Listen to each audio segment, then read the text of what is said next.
up, everybody? It's been a long time since we've gone live here on the channel.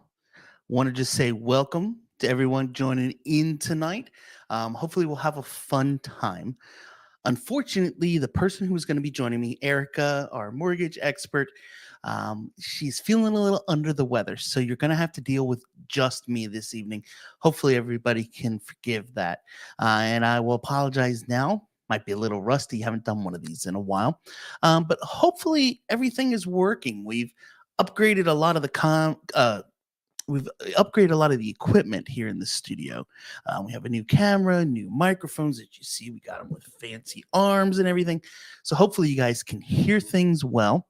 Hopefully the picture's looking good and everything's going great. So if you're joining in, and I'm seeing people are starting to jump into the chat now, do me a favor, leave a comment, tell me where you're watching from tonight, and we'll get started here with some fun stuff as we get going. Hopefully, everybody's doing well. I know it has been a hot minute since we've done a live stream. I know. I'm sorry. Part of the reason, is busy with family things. For some of you, you might know, you might not know, but in the fall, had a little bit of a thing going on with my son. Had to deal with some medical issues there with him. He's doing great. Everything's going well. Then we had the holidays and Thanksgiving and Christmas and all that fun. We had family come in town for Thanksgiving. Then Christmas came. Then we went on vacation for January. And well, as soon as I came back from January vacation, it has just been all systems go with the real estate market here in Myrtle Beach.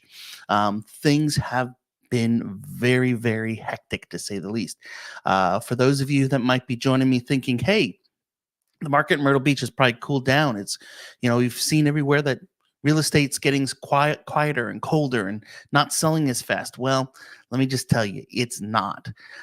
It is still very busy here in Myrtle Beach area, and things are going well. I see people are starting to jump in. Hey, Jeff, welcome to the show tonight. If you guys have questions while we get going, do me a favor. Down in the comment box, just leave in the chat, just type question and put your question with it. Because I don't have a host, your questions are going to make the show go a lot better tonight. And we're going to have a lot more fun and a lot more time to spend answering stuff you want to know about moving to Myrtle Beach. Maybe you want to know how's the real estate, how are home sales going, what are interest rates? Heck, you might even just want to know, where can I grab a good burger? Where's a fun place to take the family for a fun night? We can talk about a lot of that kind of stuff. And we'll have just a fun time tonight with our show. So, like I mentioned, Erica is not going to be joining us tonight, which, sorry to say, but it's all right. We're going to still discuss things. And, before we get into talking about, hey, Matt, welcome in. Matt, where are you joining us from tonight? Tell us.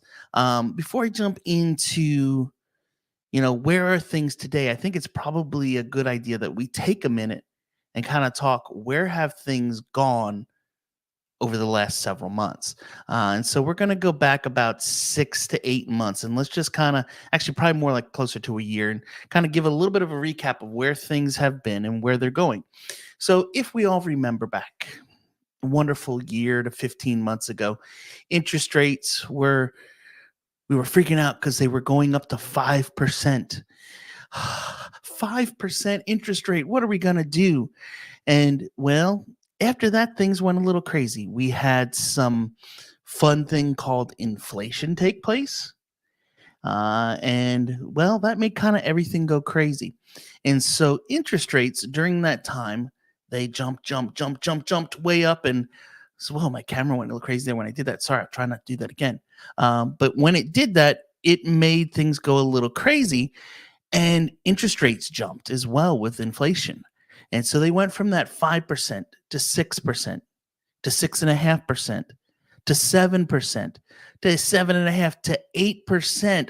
All these different places went just crazy. Oh, hey, we got a whole bunch of people jumping in here. We'll get back to my story, man. Let's say hello to everybody. So Matt's joining in from Indiana tonight. Welcome, Matt. David's here from New Jersey. Awesome. Renee is joining in with her husband, Ed, from Ohio. Welcome to the show. Hey, Josh from Michigan. Josh, I just was talking with some people yesterday from Michigan that are thinking of moving down here. They have family that is all over the world, and they said, you know what? We're not stuck in Michigan anymore, so we're going to move down to Myrtle Beach. I know you guys are thinking about making a move to this area too, possibly sometime. So, hey, maybe y'all might know each other. They're from the eastern side, I think, though, over towards Detroit. But anyway, so where was I about? Oh, interest rates. So interest rates went crazy and they went up to hit over 8%.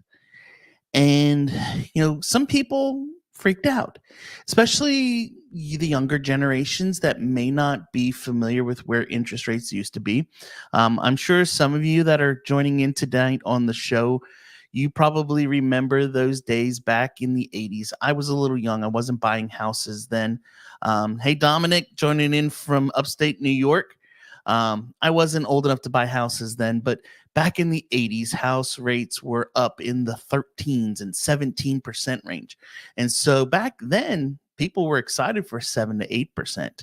I remember when I purchased my first home, which was back in 2006. It was 2005, 2006. I purchased my first home. My first interest rate was 7.69%. And I was excited to get 7.69%. But what has this done since then to the market? Well, I'm sure you all want to know. So let me give me just a second here. We're going to move this screen over here for a little bit. And guys, if you have questions while we're talking, please do me a favor.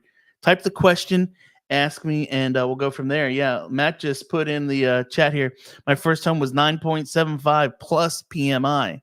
PMI, what's that? Somebody might be asking. Primary mortgage insurance.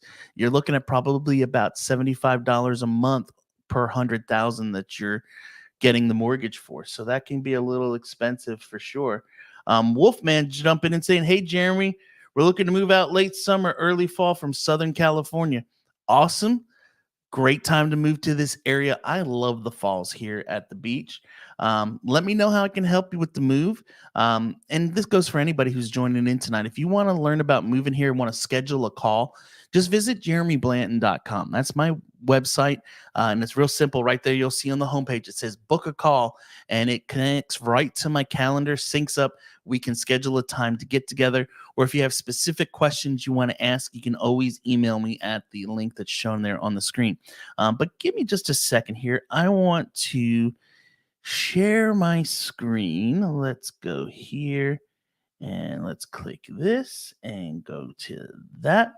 And we're going to click that. All right. So I want to show you guys some of the stuff that's been going on and some of the things that you've been hearing. And, I talked about this a minute ago.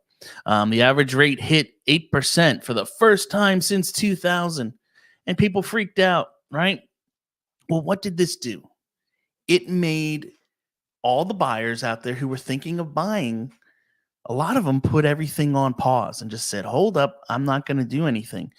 And what we saw then is that the amount of people buying and the people who were doing houses kind of slowed down. In fact, if you see here on this graphic, you can see right here is 2023. We had the lowest number of people buying houses ever. Now, why do I say ever? Well, part of that is because we've had hundreds of millions of more people in the world since the last time the number was down at 3.9 million. So while it's at 3.9 million, you have a lot more potential buyers that are out there. But what they're saying, what the experts, and I use experts in air quotes with this, is that hopefully this year we're going to see, and I've heard many of them say, we're going to see interest rates go back down. Now, you might be asking, where are we going to see interest rates get to, Jeremy? Are we going to see 2, 3, 4% again? I'm sorry, probably not. We might see rates get down into the 5s, more than likely probably the 6s. And we'll talk more about that in a minute. But as those interest rates go down, more and more people are going to come out of the woodwork to buy. Why is that? There is a huge, massive pent-up demand. Check this out. And this is directly from the National Association of Realtors. that there has been what has happened over the last 2 years. There have been 7 million newborn babies, 3 million marriages, 1.5 million divorces, 7 million people turned 65 years old, 4 million deaths, 4 million net new jobs, and 50 million job switches. So, what do these things mean? They mean people need to either buy a house or sell a house. Some of you that might be on the call tonight, you might have had a addition to the family in the last few years, or maybe you have one coming soon. Well, if you're in a one-bedroom apartment and you're having a baby, you probably need to find something bigger to live in nowadays. Something where the child's going to have their own room to stay in. Or maybe you already have one child and you're having another. Well, as those 7 million newborn babies come in, people are probably needing to get a little bit larger house. Or maybe you've gotten married. I have friends who just got married a few weeks back, and well, they need to now find a place to live in together because they both had their own single places. So now they want to get a home together they can start their family in. And so, they've got the dog, they're getting another dog, they want to have the yard, those types of things. So those people who've been waiting over the last 2 years are all ready to go. Or the other side of this, well, we had 3 million marriages. We've had half as many divorces, which is sad. I know. But unfortunately, when that happens, somebody needs to find a new place to live a lot of times, or a lot of times both do because they can't afford it on their own. And so they need to find two smaller things that are most affordable. We've had 7 million people turn 65 years old. That means they're retirement age. They're ready to move here. And I saw the other day in the local newspaper, the Sun News, it used to be called, or Myrtle Beach Online, as it's called now. We are the number one destination for people to move. So when somebody's retiring, they're living up in the New York and New Jersey, and I'm looking at people here on our call tonight. We've got New York, Michigan, Ohio, New Jersey, Indiana, New York. Everybody who's watching right now, where are you coming from? You're coming from snow areas, right? You guys have probably had a lot of snow the last few weeks, the last few months, and probably gray skies.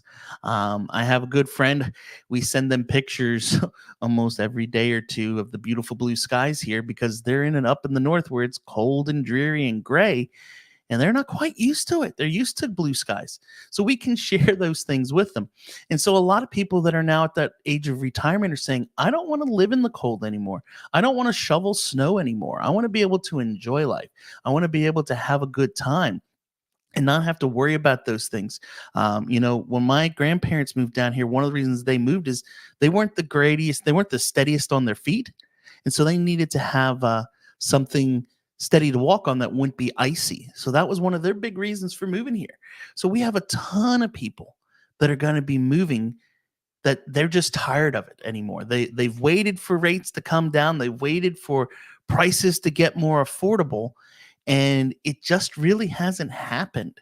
Now, what the experts are saying is that sometime this year we should see 2 to 3 rate cuts take place, and when those happen, all of these people sitting here, there's what is there, 50 million people, 60, 70, about 75 million people probably on this list. They're all going to say, we want to buy. So those of you that are on here right now who are saying, you know what, I'm waiting to buy, you might want to consider doing that sooner rather than later. Why?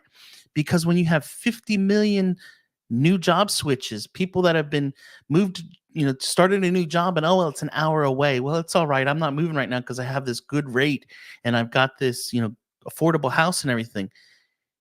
An hour drive every way, every day, after a while, it gets old. And so those people are getting to the point where they're done. They're ready to move.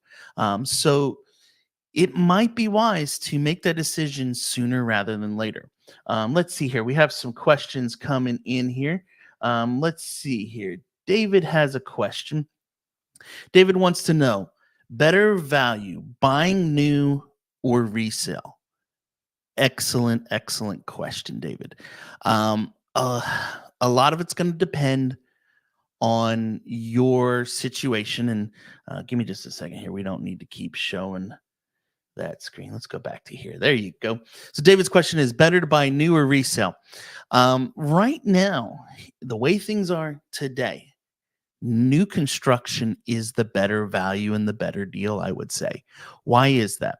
There's a little bit more inventory of new construction homes out there right now. And a lot of these builders that have the inventory of products are starting to give some pretty decent deals to people that are looking to purchase. I just closed one this last week for an amazing military couple moving down from North Carolina to the beach. And the house was listed at like 454, brand new home in the parks in Carolina Forest. Which, by the way, is if you're thinking about moving to the parks at Carolina Forest, you definitely need to call me like now because there's like 5 or 6 new construction homes left, and then you're going to be buying a resale there because they're done. Yeah, it's that crazy how fast it's moved. But they were buying a house in the parks. The house was listed for like 453, 457, somewhere around there. We wrote our offer at $427,000. We then also asked them to include the window blinds in the house, to screen in the porch, and to add gutters to the house for the people. Okay. So we asked for 3 upgrades. Those 3 upgrades probably would cost $7,000 to $10,000 of upgrades. So let's just say it was 457 because I don't remember. So 30,000 off of the price, then another $7,000 of upgrades to the house. Okay. Then that puts the 37,000. Then the house would qualified for their broker finance option, which allows them, what it is some of these big name builders are buying down the interest rate. So these people, they were able to get their rate way, way down. They were a military couple, so they were able to get a VA loan, which gives all kinds of benefits as well. But they were able to get their rate well under 6%. Okay. In addition, the lender also, which is owned by the builder, gave them $7,000 towards closing costs. So these people, till it was said and done, got about $40,000 of money off the house, incentives, upgrades into the home, and a much lower interest rate on their monthly payment. Okay. Another couple that just bought a home over in Waterbridge, they also qualified into the broker finance option that they have. And what that is the home needs to be past a certain stage in the construction status, and then it qualifies for a 5.99 interest rate. The other home, there were two homes, right? Two, I'm right, putting two up, putting four, that's four. Two homes that were available that were the same model. Okay. One backed up to the woods, one of them backed up to the pond. He liked the ones on the woods. His wife liked the one on the pond. And they were trying to figure out which one to get. Well, one was in the broker finance or builder finance. The other one was not in that program. So they asked the lender what the difference would be in price. The home price was right around like 480, we'll say. Okay. It was $370 or $380 a month difference. We ran the numbers. It equated out to $144,000 difference in the price they would end up paying for that home over the 30-year mortgage. Huge, huge difference. Now, that doesn't mean that there aren't some good options out there right now in the resale market. There's definitely some inventory that's there, but a lot of the areas have stuff that is brand new that you can purchase for about the same price as the resales. And when you buy that new home, you're also going to get warranties then as well. And you have something that's brand new, nobody's ever lived in. You don't have to worry about going in and repainting or replacing carpet or doing any of those things. So right now, today, I would say probably the new construction route is the better option. Now, not all the builders are giving incentives like that. Not all of the builders are taking discounts on their prices or doing those types of deals. It's kind of a case by case basis with all of the builders. Hopefully that answers your question, David. Let's see. We got some other questions coming in here. Let's see. What else do we have? Oh, hey, Mike. There you are. Hey, buddy. Thanks for joining in. Mike and his brother ended up buying some houses here at the beach, and they'll be coming to the area really, really soon. I had a lot of fun working with him. If you don't know, Mike is also a big Tennessee fan, hence the name Go Vols. But yeah, they bought a beautiful house over at Del Webb. All right, what else do we have here? Dominic says homeowners insurance is almost third the cost with a new home compared to an older home at the same price. You are very correct, Dominic. That is the other thing too. And when it comes to homeowners insurance, and I need to get Terry back on here again to join us for a live stream. If you guys want to see Terry come back again and talk about insurance in the area, do me a favor, spam the comment section and just say, bring back Terry. And that'll remind me to get her here in the future. But what Terry at We Insure Advocates told me, if I can talk tonight, told me is that homes with a new roof are going to get a significant discount on their insurance rates over a home that has a roof that might be 15 years old. But that's a very good point as well, Dominic. Yeah, so you're getting a huge discount too on your insurance. All right, what else do we have here? I need to move this back over here for a minute. That way I can see him. Let's see here. Surfside Gunny says, when you buy new build, you don't have a bidding war and you're a window to sell. Yes. Okay, good point here as well. This is very true as also. And I just did one of these that we finalized today. I have a client that's moving here from, they're coming from California, actually. And I'm trying to remember which part it is. I don't remember. But they're coming here from California. And they wanted to build a house here and pick out what they wanted. And so they went to one of the smaller local builders here, and that builder's still allowing you to go in and pick the color of your carpet and floors and all that kind of good stuff in the house.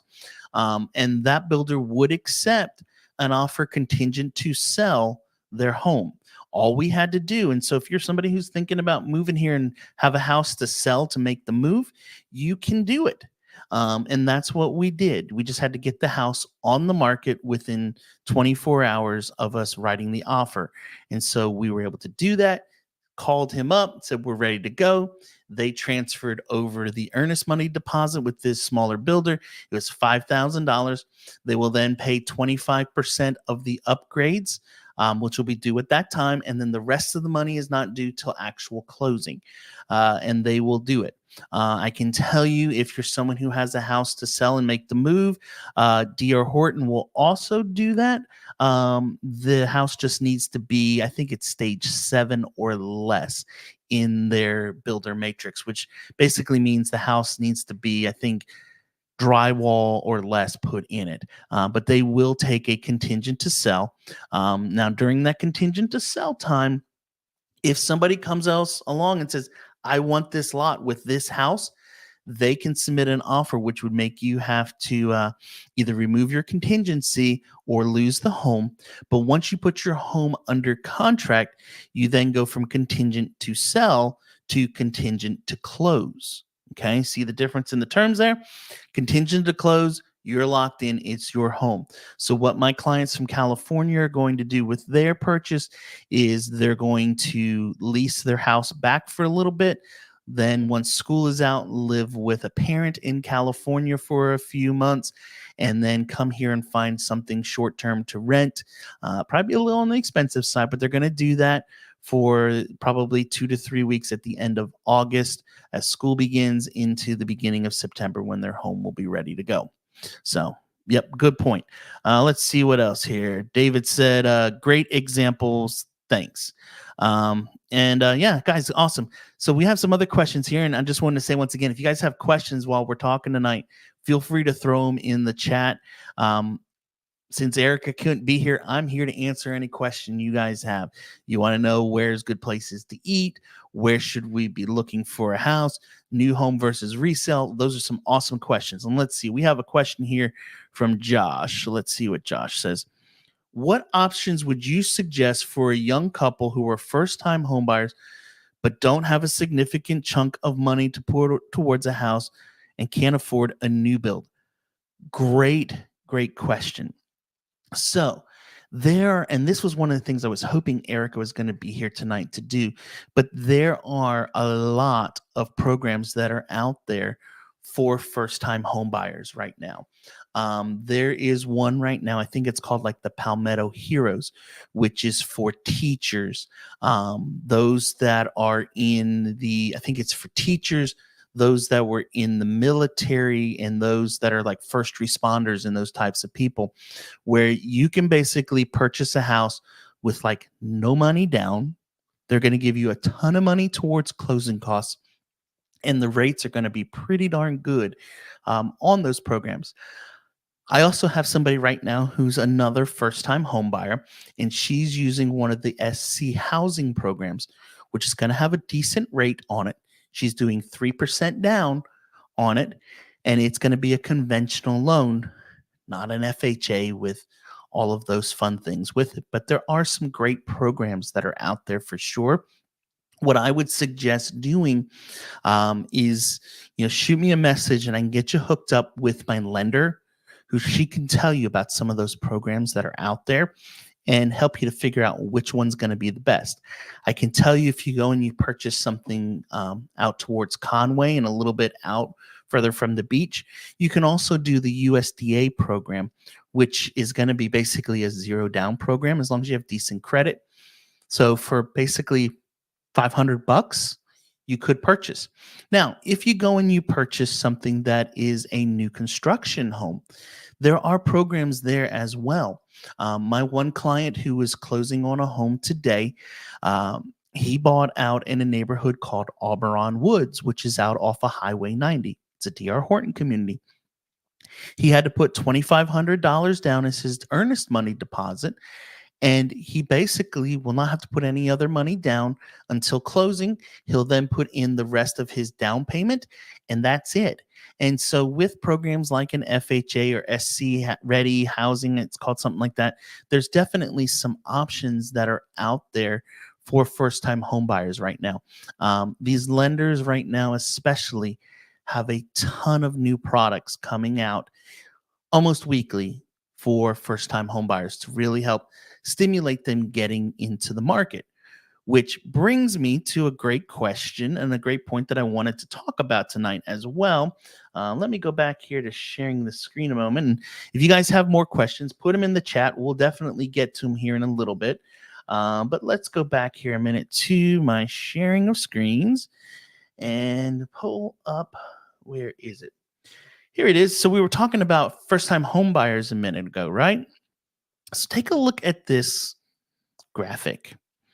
As you can see here, the boomer generation right now is about 69 million people. You then have the Gen X generation, which let me take my face out of here so you can see this all. All right, and let's hide the question here a minute. There we go. Now you can see it. So as you can see here, you have this big group right here in the green, this section right here, which is your boomers. Those are your people retiring, looking to move. There's 69 million of them right now.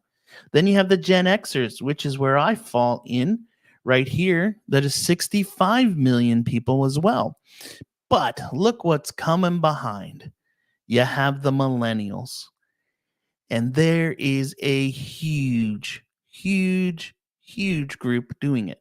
And if you look right now, the average moving out age is about 26, and the first-time home buyers is around 35. So right now, there is a large, massive group of 45.5 million people in this household formation that are looking to purchase houses. This, once again, is one of those reasons why I'm saying if you're thinking about making the move, I would start moving on it now, because once the rates start to drop the slightest a bit, any bit of inventory that we have sitting right now is going to be eaten up quick. And we're going to go back to seeing what we saw a year and a half ago with bidding wars and people putting offers in well above asking price. I've heard about it happening in other markets across the country. I talked about my clients in California that are selling their home. It's $1 million plus property, and they put it on the market on Wednesday last week, and they have several offers right now that they're reviewing to figure out which one they want to take.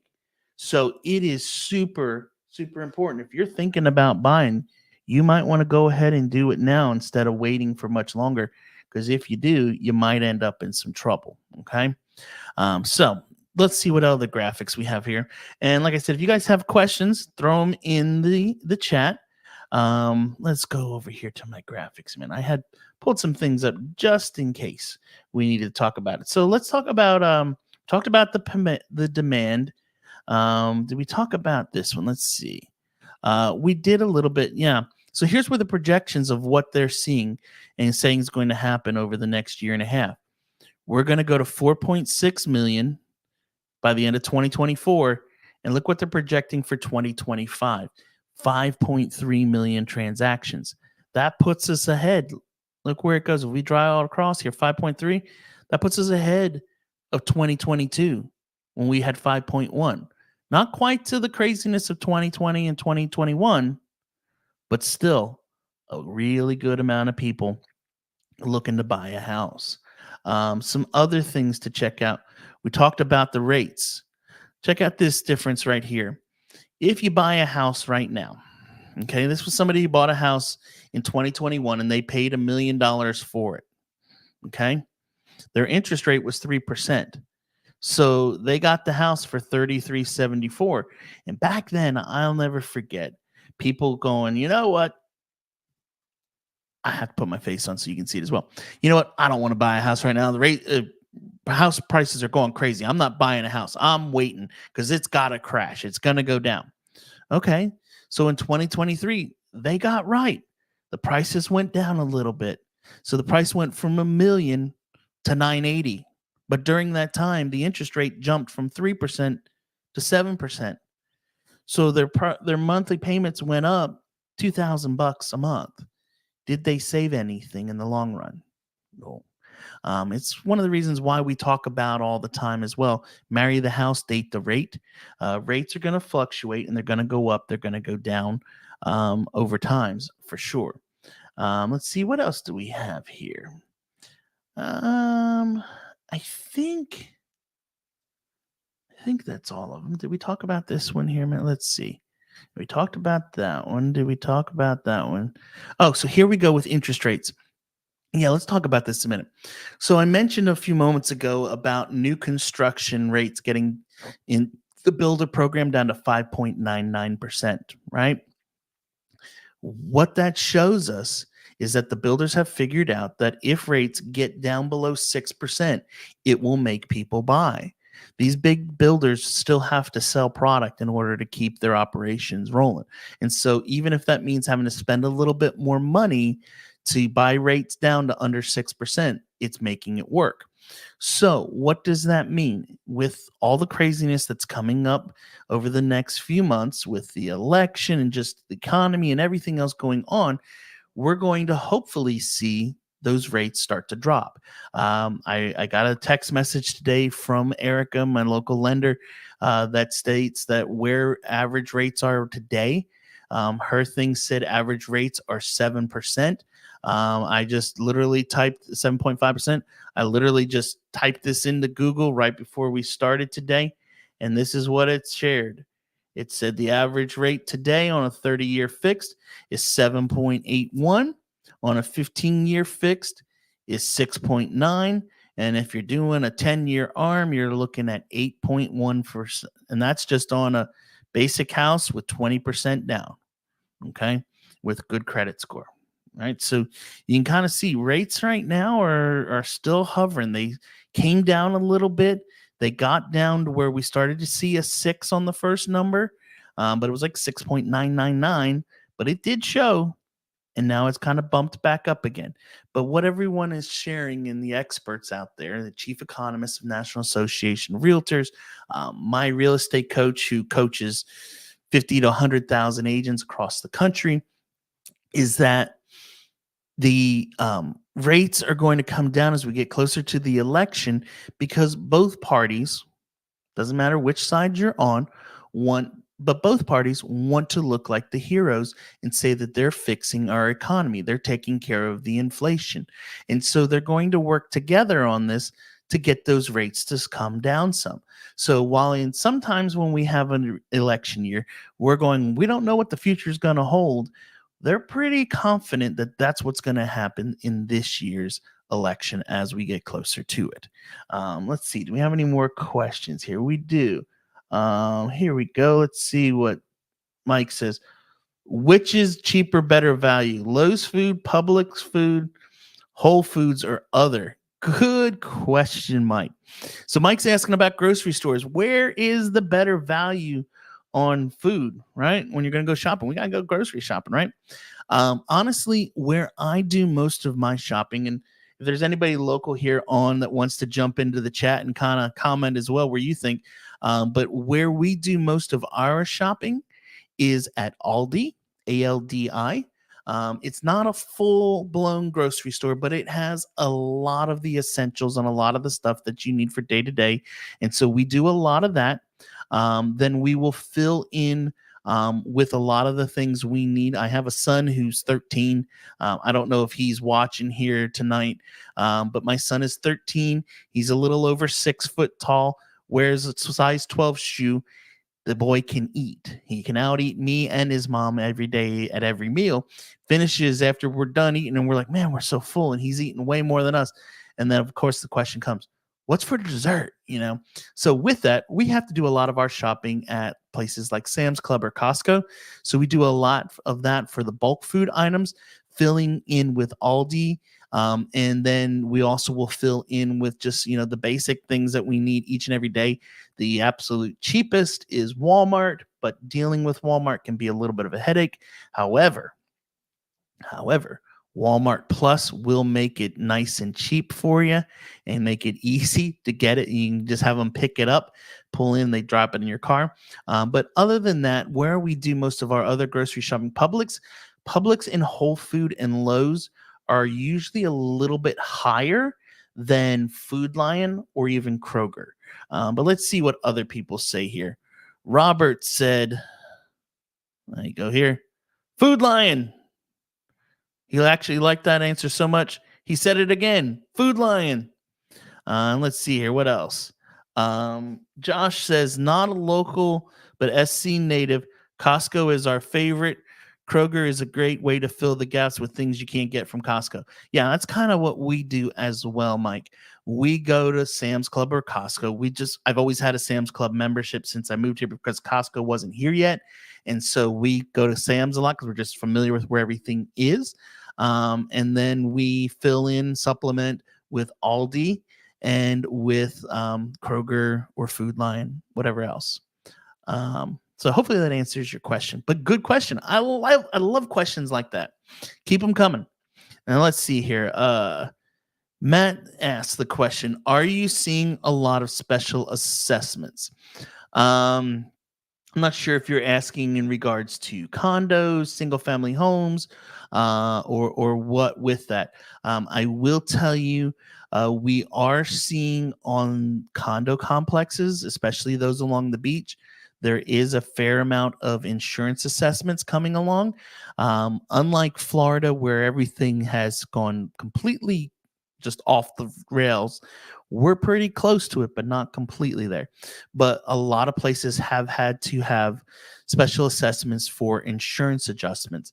And unfortunately, when you own a condo, you can't just go shop other places. I will tell you, though, insurance, even on single family homes, has gone up over the last few months. We got it on our house. It went up, I think it was like $500 a year. I mean, it was a pretty significant chunk that it went up this last year with that. All right, let's see here. What other questions on condos? Yes. Okay, cool. So hopefully that answers your question. Yes, we're seeing the special assessments for insurance mainly, but even with the inflation, a lot of stuff has gone up in just cost.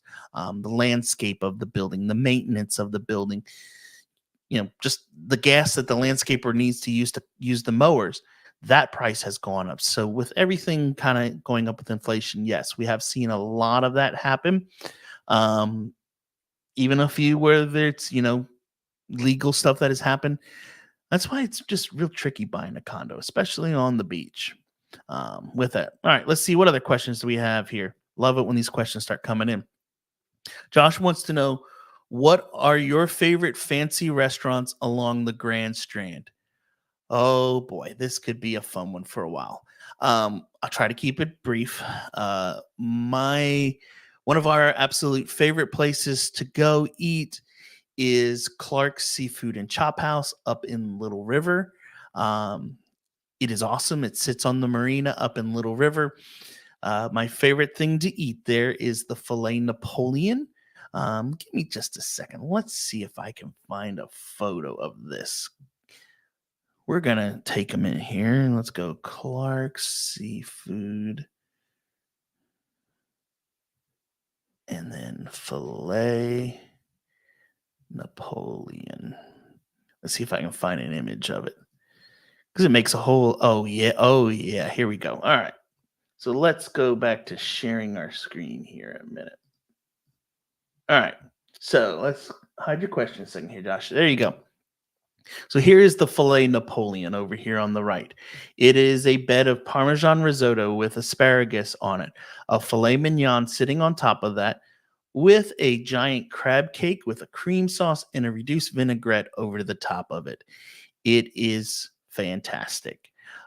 We really enjoy going and having this. Some other places that we enjoy going to eat. My absolute favorite place, if I'm going to have a steak in Myrtle Beach, is New York Prime, which is this building right here. We also enjoy going to, oh, what's it called? I just lost the name of it in my head. There's a new one that's over here. I think it's called Oak Hill or something like that.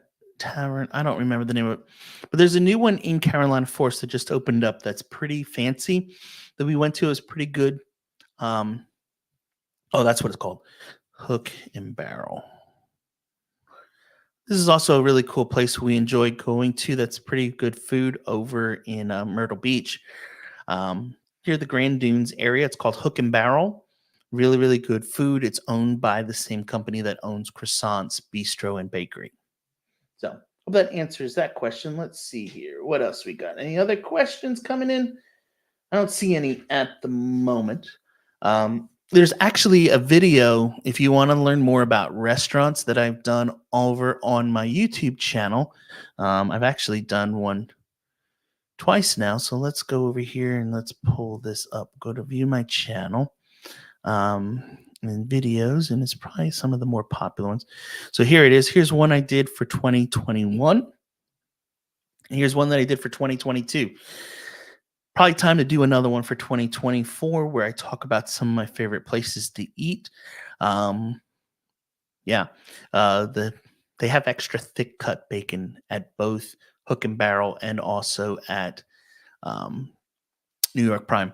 Another place that I've not been to, but I've heard it's a lot of really good stuff, is Fire and Smoke Gastropub, which is another awesome place to eat. So while I'm in YouTube, let me just show you guys this as well. If you're looking for more information on the area and you want to kind of get a little bit, if you haven't had enough of me yet, go over here and check out this channel that I have. It's called Myrtle Beach Shorts. And make sure you subscribe to it because I'm going to continue to share content there from time to time. But there is a lot of cool, fun stuff that I can do here in 60-second intervals that you're going to start to see this. You're not going to have me talking for waxing on for 10, 15 minutes on a subject, but it's nice, short little clips on, luxury homes, things on that you should expect to do if you're looking to upgrade your house or make your home feel more luxury. There's also going to be some on different things in the area, like this one right here.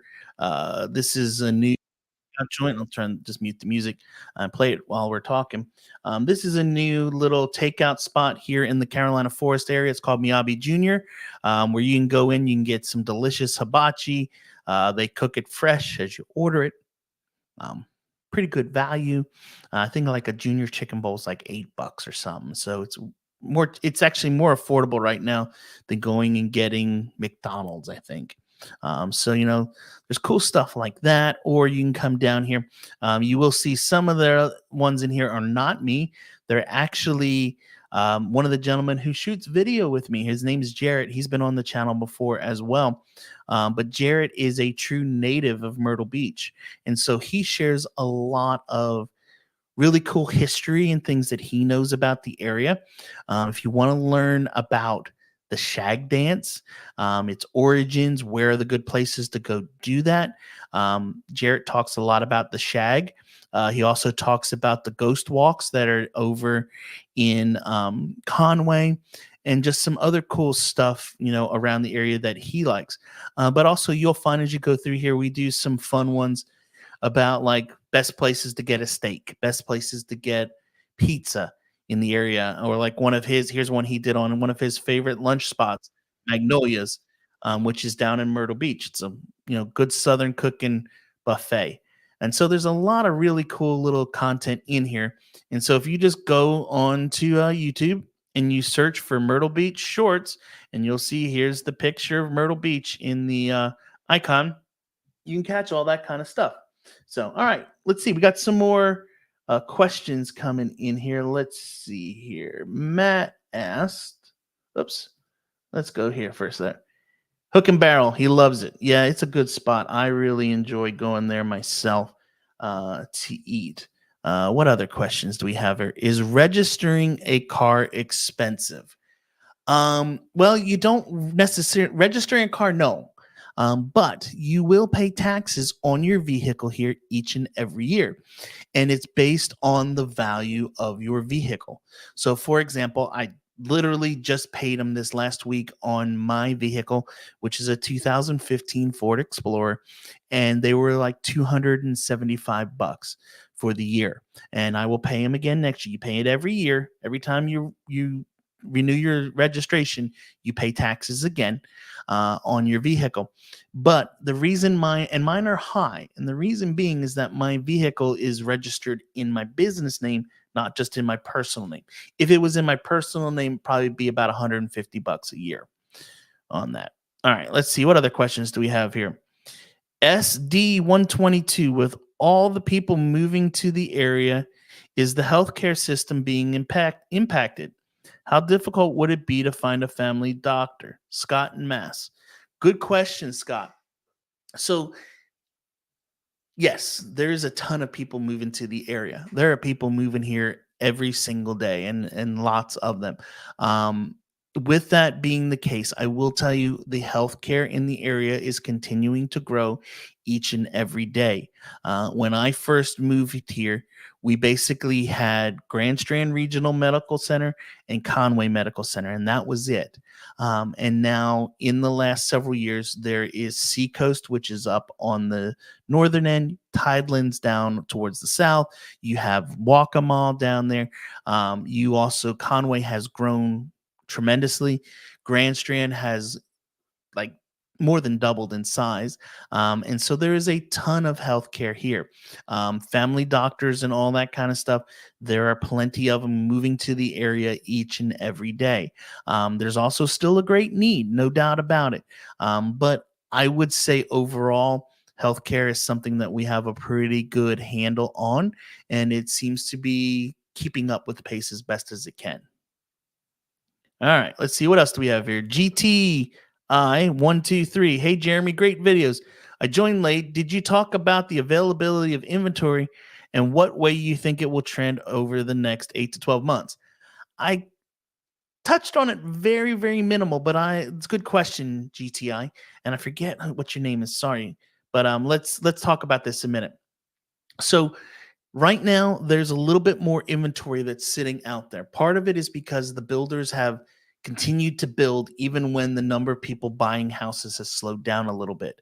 But what I will tell you is this: there is going to be, hopefully here in the next 3 to 4 months, interest rate cuts. And when those interest rates cut, the pent up demand that I shared a little while ago, and let me go back here and see if I can pull that up again for you all to see.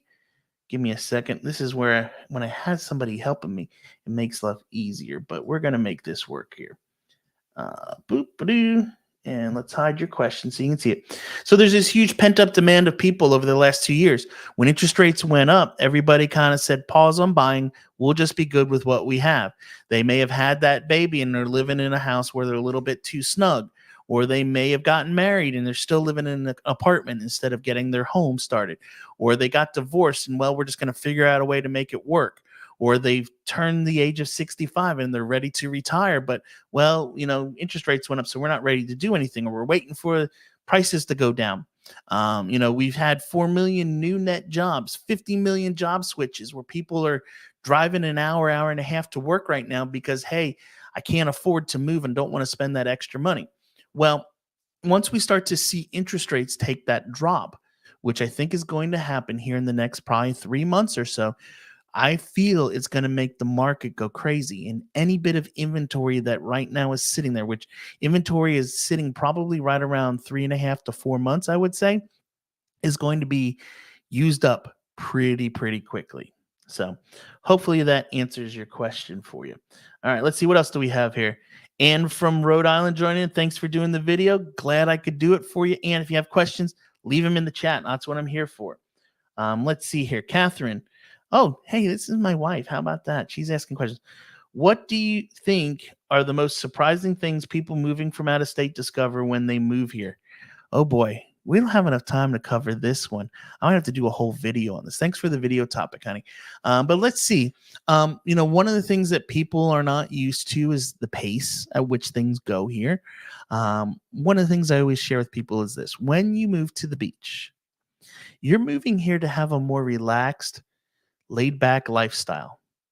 Things move a little bit slower than what they do in New York, New Jersey, Ohio, Pennsylvania, and a lot of the places on the Northeast, or even those that are in California and the Pacific Northwest of Oregon and Washington. So when you get here, you cannot, you're moving here because you want the less stressful life, right? But you can't expect everyone to move at the pace they did when you were in the stress.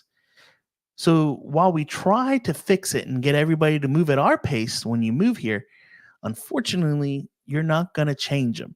So once you learn that you can't change them, so you might as well join them and just go, okay, you know what? We're going to move at this speed.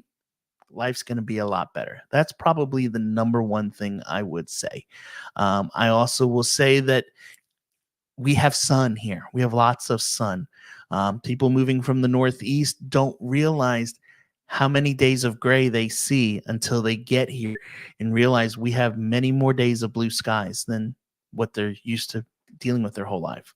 So, but that's a good topic. I might have to do a whole video on that in the future.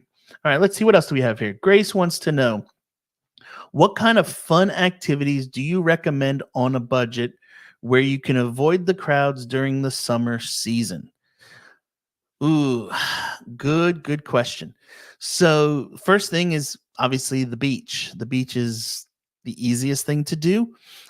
If you're living here in Myrtle Beach, the section of the beach that I always enjoy is the Golden Mile, which is down in the Myrtle Beach area from about 30th Avenue up to about 52nd Avenue. It's all residential homes. So when you go down to the beach there, you're not going to be in the middle of hundreds and hundreds of people on vacation. Most of the people who go to the beach there are people who are local, live in Myrtle Beach and in the surrounding areas that are going down to the beach. Every couple houses, there's a public beach access. Yes, you have to pay for parking, but it's like $2 an hour. Even if you go the whole day, it's $20. Some other fun things to do: the state parks are also really good things to do for an affordable price. You can also, one of the things that my family does now, I have a 15, a 13, and a 10-year-old. 9-year-old. Let me get that right. I'm sorry, 15, 13, 9-year-old. They're all about to change and have birthdays. So they'll go 16, 14, 10. But as having 3 kids, one of the things we do every year, we buy season passes to go to Myrtle Waves. Now, yes, you're in the middle of the tourist, but we don't have to go like the tourists from the minute the door opens to the minute the door closes and get the full, 8 to 10 hours that it's open during the day, because we have a season pass. We can go for an hour or two, enjoy a few of the things, ride a couple of the rides, go across the street to Sam's Club, grab a pizza to eat as a family, feed the whole family for $10, and on the way we go. And so we can do things like that, fairly affordable. The tickets, I think this last year were like $50 a person. You always buy them on Black Friday. It's the cheapest time of the year to go and do that. Some other things that we enjoy doing, we'll take trips once in a while to the Upside Down House. We went, actually, one of the things we just did, I want to say it was last weekend. We went over to Myrtle Beach Bowl. We didn't go to Stars and Strikes. We didn't go to 810 bowling or 710 bowling. We went to Myrtle Beach Bowl. It's the local bowling alley that's been here forever and a day. All the people that were in there were locals. And we went over on a Saturday afternoon, bowled for a couple hours, and had a blast as a family. And so those are some of the fun things that we do that's fairly inexpensive, that isn't just touristy in the middle of it. But the greatest thing when you live here, you can go do those touristy things and then go home. One of the cheapest things that we do is a touristy thing with our family. Tuesday nights in the summer, there's free fireworks at Broadway at the beach. You can pull up around 9:30, find a nice spot to stand, watch the fireworks show for about 10, 15 minutes, get in your car and drive home. Doesn't cost a single thing. Give me a second. I need some water. All right, let's see. What other questions do we have here? Scott says, "Hey, Jeremy, hope your son's doing well." He is. He's doing great. Really, really doing well. Let's see here. KM. Jeremy, my HOA has an exterminator for once a month spraying. Does the HOA have to have the monthly spraying incorporated info bylaws before it would be mandatory for all cooperation? All right, let me read this one again. I'm going to bring it over here to this screen so I can read it right. My HOA has an exterminator for once a month spraying. Does the HOA have to have the monthly spraying incorporated info, the bylaws, before it would be mandatory for all to cooperate? I don't think so. I don't think it would have to be in the bylaws to do that. It's probably just in your monthly expenses that it's covered with that. With it. However, if you own the property and you don't want them spraying, usually you can tell them, hey, I don't want anybody accessing. Now, if you're renting a property that they do this, you don't have the say in it. You have to do whatever your landlord says. All right, let's see. What other questions do we have here? If you could see a new attraction or business come to the Grand Strand, what would it be and why? Oh, man, my wife's asking all the hard questions tonight. Man, I don't even know on that one right now. If I could see one new business come, oh, I got this one. Trader Joe's. Yep. If we could get a Trader Joe's in Myrtle Beach, that'd be awesome. And you never know, we might see one sooner than later. All right, let's see here. What does Dana ask next? Dana wants to know, is the water at Sea Beach blue? And then she clarified it a little bit. Is the water at the beach clear and blue? Can you see your feet in the water? Um, Not really. We have a little bit more waves here than like in the Gulf of Mexico side of Florida, where it's pretty very calm. So with that, it's not as that clear that you can see it. Probably once you get past maybe 6, 8 inches of water, it's going to start to get a little cloudy, just because there's a lot of sand that's being churned up in it. Let's see, what else do we have here? Josh said, my answer, Catherine, is Trader Joe's. So, see, other people's are with me on that one. Back a few years ago, that answer would have been Aldi as well. But we now have those. We have 4 of them in the area. So it's really cool. But I will answer this. I did a video that was my most recent one that went out, where we talked about some new things coming to the area. And one of the things that we recently had opened up April 1st was the grand opening, was the Greg Rolls Legacy Theater up in North Myrtle Beach. And for some of you, you might know who Greg Rolls is. Maybe over the years you came on vacation here and went to visit the Alabama Theater. And Greg used to be the MC and host of the show there for many, many, many years. Well, he has gone off on his own and opened up a show up in North Myrtle Beach. It's where Barefoot Community Church used to meet. And he invited my wife and I to come up and enjoy one of the preview shows about a week before they opened. And I gotta say, I mean, the music was awesome. The The musicians, they are top notch. They're very tight, very well together. Do a really, really awesome show. Some of the music I didn't know, it's before my time. I know the demographic of who he's really trying to attract isn't necessarily me, but my wife and I had a blast doing it. And I'm really glad to see something like that open up in North Myrtle Beach. Some other things that recently opened that I talk about in that video is Pop Stroke, I believe it's called, over at Broadway at the Beach. It is a 218-hole miniature golf course, and now it's not like regular mini golf. This one's by Tiger Woods, and some of the holes are 40, 50 yards, I believe, in length. They're really long. But what's really cool about it is that you can pay one fee. I think it's like $25, and you're allowed to go in and do it all day long. Think of it kind of like Top Golf, but in miniature golf form. You're not at the driving range, but you're practicing your putting, and they have great food and things to eat there as well. So that would be something too that I definitely want to check out here in the next few months. I've kind of gotten to the point where right now I'm waiting. It's when something brand new opens up, I don't have to necessarily be the first one there. I'll let the buzz die down and then go and check it out for sure. But there's also a barbecue joint, the same thing with that. I want to go try out down in Myrtle Beach. It's called Swig and Swine. That's supposed to be excellent food. Everybody who's gone there has said it is just fantastic stuff. So definitely something to check out in the future. But anyway, let's see here. Are there any other questions? Nope, I don't see any at the moment. So I'm going to just look here. We're coming up on about an hour right now. If you guys have other questions, leave them in the chat and we will definitely discuss them. All right, here comes a good one coming in right now. So Build Cabins wants to know, can you get a condo down there for less than 100,000?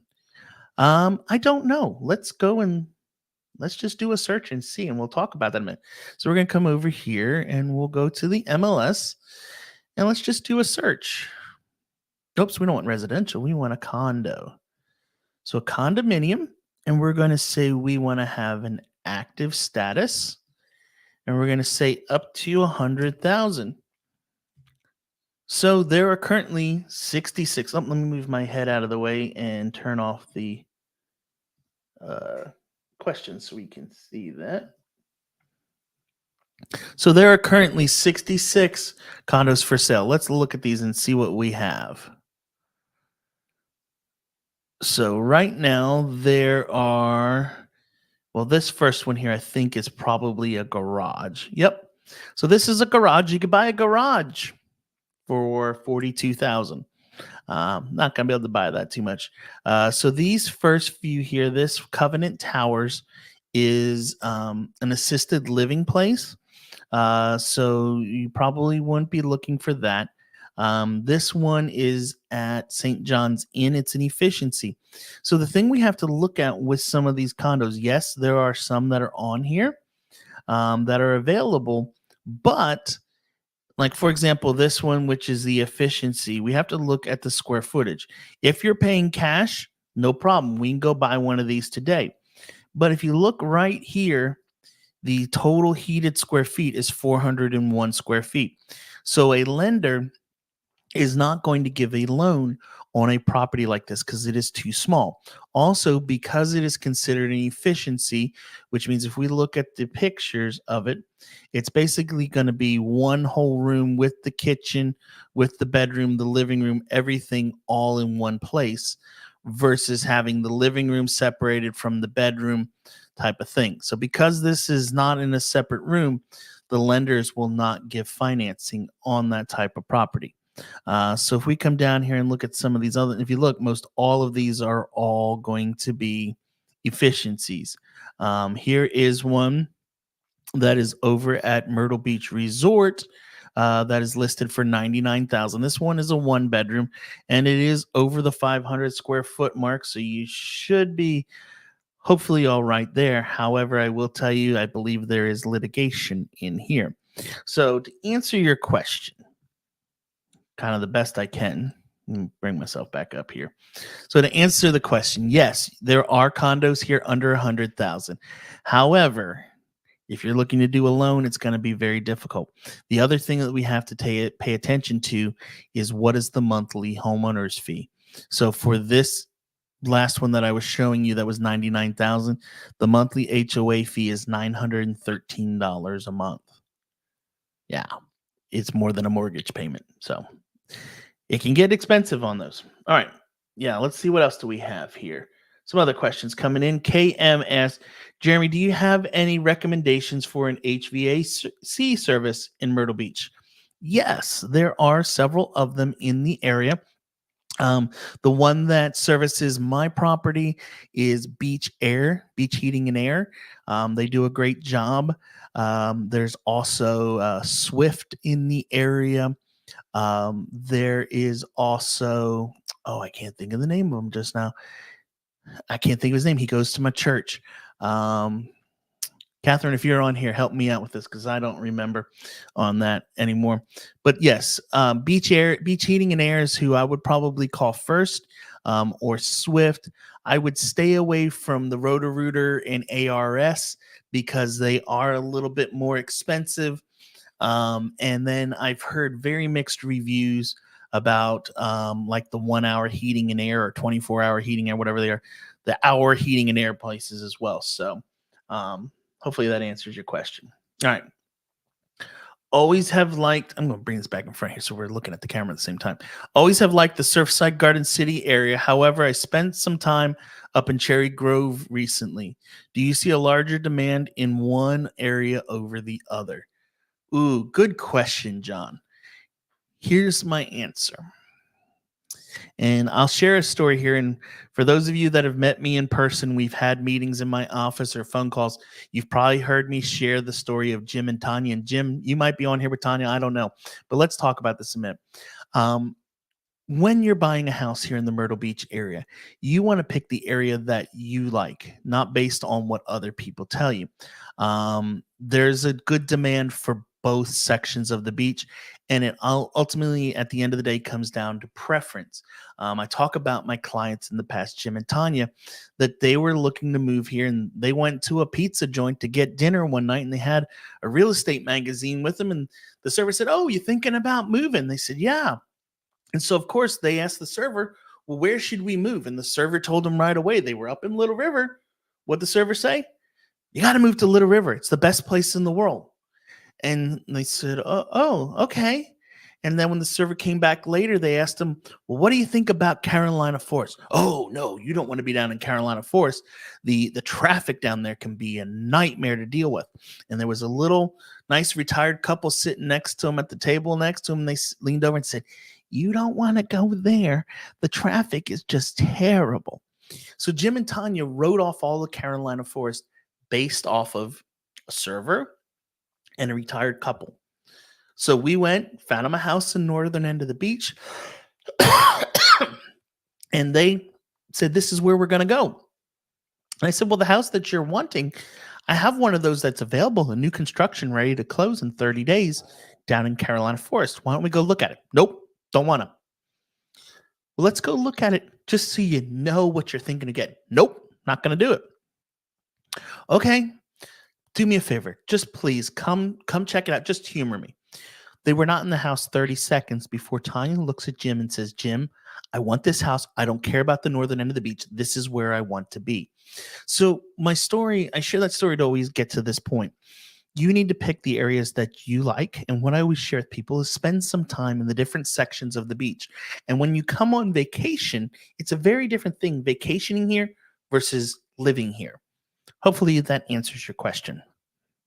All right, let's see what else we have here.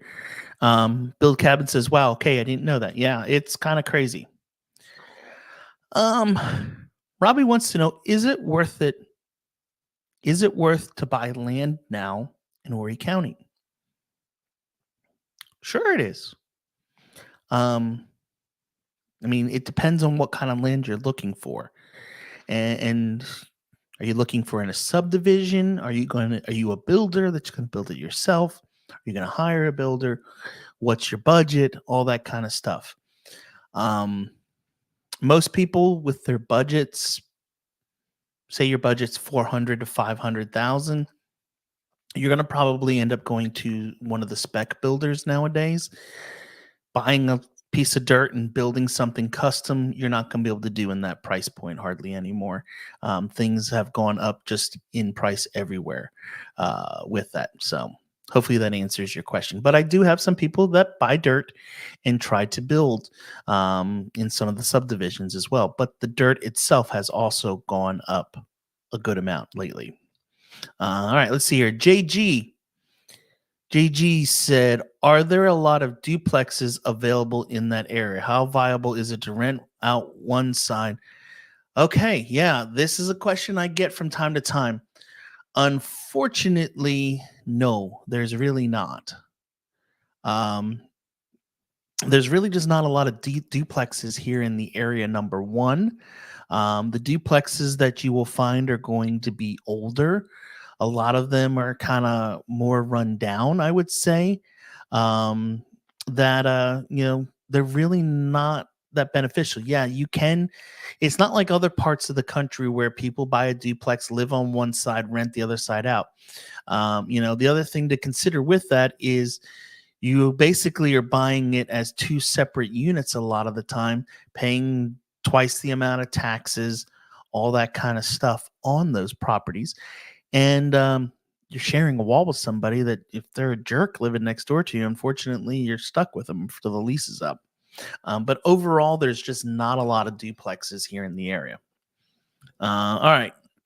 KM is back on the HVAC. Do you recommend any HVAC individuals or companies? I answered that a couple minutes ago. Like I said, Beach Heating and Air, DW, that's the other company. DW Air Specialist is another good one that you could probably reach out to as well. Robbie's joining in near Roe Pond, Conway. Okay. Not exactly sure what you're trying to get at there, Robbie.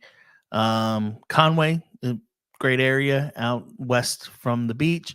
As I always share with people, and let's go back here a minute to screen sharing and pull this up. And we're going to go over here to my maps and pull this in. So if we bring this in and show this map, here's kind of all of the area. What I always say to people is this, and let me turn off me.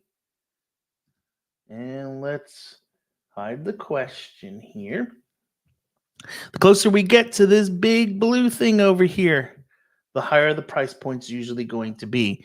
As you get closer to the beach, the dirt costs more, becomes less of it available, smaller lot lines, and price can go up almost exponentially. All right, let's see what else do we have here in our questions. Oh, here's one. Josh asked the question, have they talked about making any infrastructure improvements to handle all of the traffic? Yes, they have. And well, I got the map open here, so let's look at that while we have it. So some of the areas that are going to start to see some improvements is going to be over here. Forest Brook Road, which is this road right down through here, is going to be changed before too long from the 2-lane road that it currently is over to a 4-lane with a left turn. One of the areas up here in Carolina Forest Boulevard right here, recently was upgraded from being a 2-lane road over to a 4-lane with a left turn median, which has been huge for it. Over on the other side, over here where International Drive is, this road right here, it runs along. It is also a 4-lane road now. Now, this area through here, all of this is basically open areas right now. However, mark my words, in the next 3 to 4 years, you will start to see subdivisions, I bet, start popping up here, left and right. But on this road, it's 45 miles an hour. If you're on here traveling, do not speed. You will get pulled over. I also believe in time you will see Highway 90 become, instead of a 2-lane road, go to either have a left turn middle section or a 4-lane with a left turn in it. Um, Highway 31 has been a huge godsend of getting around all of the traffic in the area too. So let's see here. Thank you. JG said, are there nice trailer parks in the area? Well, we call them manufactured houses. That's what I have to call them. Yes, there are some. You have to watch them when you go to purchase manufactured homes, because some of the expense that you're going to run into, yes, your price of the property might be less, but you're going to have a more difficult time getting a loan for it. And you also need to make sure that it is manufactured with land, not manufactured with leased land. If you have leased land, you're basically paying a lot rent that could be extremely expensive each and every month, as much as renting a property, an apartment type of thing. The other thing to take into consideration with manufactured houses is that the insurance on that can be very, very expensive. And so when you start to put in lot rents plus higher insurance and all that stuff, it costs as much each month as buying a single family home in a lot of places. So let's see here. What else do we have? What do you recommend as the best rental type property? Good question. And I thought that's where you might be going from the beginning with your questions. But right now, here in our area, and I had this conversation, I talk with investors almost every day. People are going to my website, jeremyblanton.com, clicking the book a call and booking a 30-minute call with me. And we discuss investing in Myrtle Beach. And honestly, right now, with the way homeowners fees are, with them going through the roof, then if you have a short-term rental type property where you're paying higher rental management fees, 25% to 30%, if you're doing Verbo or Airbnb, you put it on site with some of these places, it might be 40 to 50%. So if you're bringing in $30,000 of rental income, you're paying 50% out, so that's 15 grand gone right off the bat. Then another 3 to 4 for the taxes takes you down to about 11,000. Then you take out your HOA, which is over $1,000 a month. You're already in the negative. So right now, if somebody had cash to buy, what I would probably do is buy a single family home, put a long-term tenant in there, and collect that monthly rent that way. The single family home is going to have a much lower homeowner's fee each month. So you're not going to have, you know, $800, $900 a month management fee, rental fee, or not rental fee, HOA fee. Let me say the right term. The $800, $900 a month HOA fee that you have to pay. Instead, you might have it $50 to $100. And also in a long-term rental, you then also can have the tenant pay the electric, pay the water and sewer bills, and you're not responsible for those things. So I'd probably go the long-term rental route if I was looking to do stuff right now. All right, Mike comes in and asks, Mike, why are you asking about schools? You don't have kids. What are you doing? Mike wants to know, though, how are schools districted? Is it a county system or done by communities? And just to cause trouble, which high school has the best football team? Mike likes to cause trouble. So it is all in one county. Horry County is one of the largest counties east of the Mississippi. There are over 45,000 in the school district. It is huge. There are a lot of good schools. I don't know which one's really the best right now. I know Conway was good for several years. Myrtle Beach High School usually has a pretty decent team. The rivalry between Myrtle and North Myrtle is usually a pretty good game. Carolina Forest usually has a pretty decent team, and Sockasty also has a pretty big following down there at their stadium, as well as I would say St. James as well. Really, I just think I hit almost all the schools in the area. Sorry, but I don't know the answers really to tell you that. So hopefully that helps. JG says, thanks for the advice. And wow, I have JG and GTI. Wow, I'm getting I got to keep this straight. Can you recommend a beach rental company to rent a place to come down to check out the area? There are several in the area. It depends on what section of the beach you want to stay. If you're wanting to stay up on the northern end, Thomas and Elliott are the two big rental companies up on the northern end. Down on the southern end, you have, I think it's Dunes, and then Garden City Rentals, and then Surfside Beach Realty, which is down there as well. Those are the kind of local companies that you can rent from. But a lot of your bigger resort type places have their own on site that you can purchase, a rental from. Or a lot of people nowadays are finding stuff on Airbnb or Vrbo. Yes, Vrbo, VRBO. I always called it VRBO until I heard the ad on TV one day and they called it a Vrbo. And I was like, whoa, what is this place? But yeah, VRBO. So those are the places that I would look for a place to rent. All right, let's see what else do we have coming in here. Sinu Current. All right, hopefully I said that right. Is it worth buying an acre of land in a flood zone by the Waccamaw River with a pond view? Plan on building an Airbnb. All right, so good. Okay, here we just opened up a whole new bag of worms, which is going to be fun. We'll have fun with this for a little bit. All right, so let's talk here a minute. I'm going to bring this over here again. So I have it from. All right, so first off, buying an acre of land by the Waccamaw River. You can buy an acre of land by the Waccamaw River, but just know there's a good possibility that that area is going to flood. So if you're building a home, you're going to have to build it raised, beach home, more than likely. You're going to have to carry in flood insurance on the property, which is going to be very expensive. And what's more so, the big thing that you have to pay attention to there is Airbnb. So a lot of the county and a lot of the areas have restrictions in place about Airbnb. It's not like some of the other parts of the country where people can buy a house and turn it into an Airbnb and they're going out of town for 2 weeks, and while they're gone, put it on the Airbnb to rent.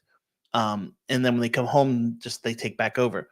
It doesn't work that way in our area. Any areas that have a homeowners association have restrictions in place for single family home developments type thing that will prohibit anybody from putting on an Airbnb or doing short-term rentals. They prohibit there where you have to do a minimum of a 6 or most of them 12-month lease with someone. Also, a house over on the Waccamaw, I don't know how much rental income it would bring in being that far off from the beach. It might do okay, but I would guess more than likely it wouldn't do so hot.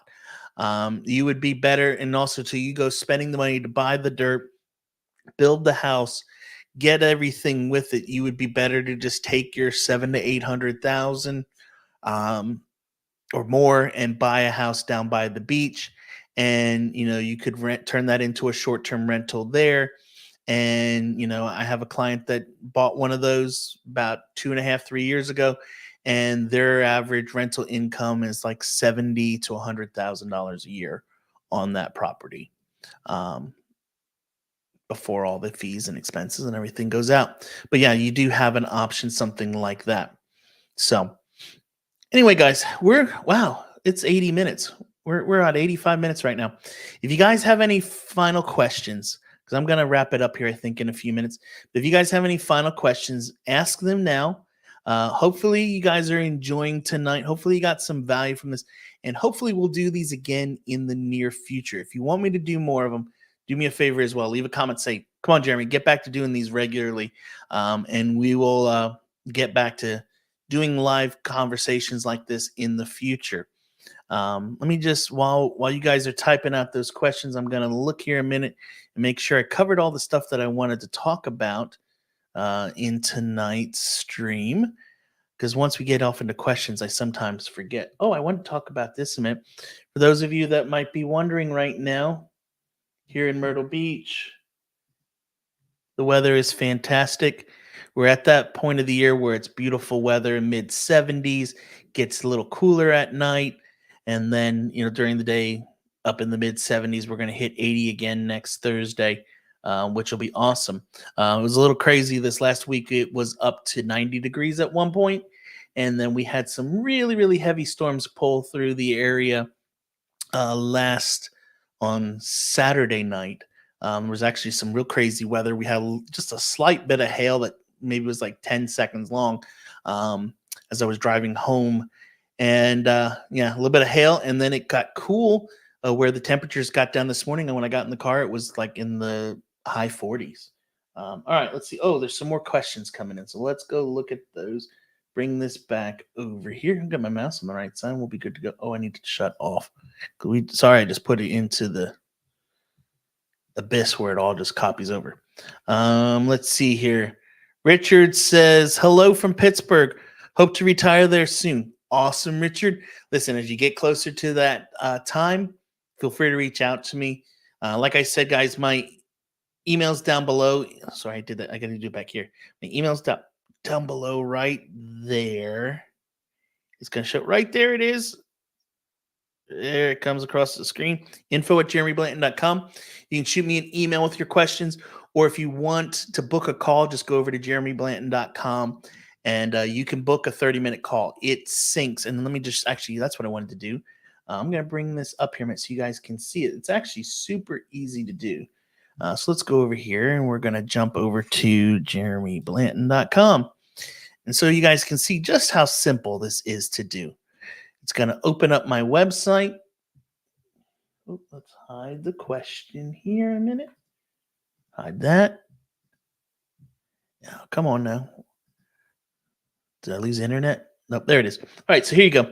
So you can come in, you can book a call, and it connects right into my calendar. And so you can see tomorrow, if you wanted to book a call, it's pretty open. You can go in and you can book a call at any of those times. You simply just click which one. Maybe you'll say, I want to do Friday. You come and say, I want to pick a call at 11:30. You fill out all this information and you hit schedule, and it sends it directly to my calendar, and I'll magically call you at that time of day. So it's really, really easy and simple to do with that. All right, let's go back here and see what kind of questions we have here as we're finishing out. Mike says, thanks for another fun and informative video. GTI says, come on, Jeremy, get back to having these live events on a regular basis. Got it. I'll do it. Renee says, thank you so much, Jeremy. John jumps in here and says, you did one of these a while back with a friend from the Georgetown area. I like hearing how different parts of the area compare and contrast. Yeah, I will. I'm working on getting that. I was supposed to have somebody tonight, Erica, my lender, jump on with me and be a part of it. Unfortunately, at the last minute, she was feeling under the weather, had a kid that got sick as well. And so she had to bow out from doing it. So unfortunately, got stuck with just me. And who knows, maybe, just maybe, one of these times, I might bring my wife with. Would y'all like to see my wife and get the woman's perspective on living at the beach? She can tell you stuff that I don't know about the area, and she'll answer questions that I wouldn't have a clue how to answer. So maybe we'll do that here in the near future. We'll bring my wife on. Let's see, what else do we have here? Thanks for doing a live. Oh, hey, Cindy, how are you? Good to see you. It was a nice surprise to see. Great to see you guys. Hey, I love seeing you guys too at church every so often. That's awesome when I can do that as well. Let's see here. Oh, there we go. She said Philip Dawson's Heating and Air. That's DW Air for the person who's asking about HVAC. Matt says thanks. Dora says thank you. Oh, yes, my wife wanted to let you all know the community pools are open here right now. So you might be in areas of the country like Michigan or Pennsylvania or New York where it's temperatures in the 30s and 40s at night. Our pools are open, and my kids have been begging me to go since April 15th to the pool. And then, yes, Josh says, yes, go, Catherine. Yes, Catherine, you can go jump in the pool. Have fun with that. It's a little too chilly for me just yet. But yeah, I think, Catherine, we're going to have you come join me here at the office one of these days. And join into the conversation, or maybe, well, now we'll just have you come to the office because then the kids won't bother us. Or maybe just maybe one of these days, if you want, I could even bring maybe a kid. We'll see in the future, and have them join us as well. I don't want to go that crazy just yet. But anyway, guys, I want to say thanks for joining in tonight. Thanks for being a part of the broadcast. If I did not answer a question, or if you have one after we finish tonight, like I said, my information's down below there. You can click on the info at jeremyblanton.com. It'll send it directly to my inbox, or go over to jeremyblanton.com and you can book a 30-minute call. Thanks again for joining in. Hope everybody has an awesome and amazing night, and I will catch you all in the real near future. See ya.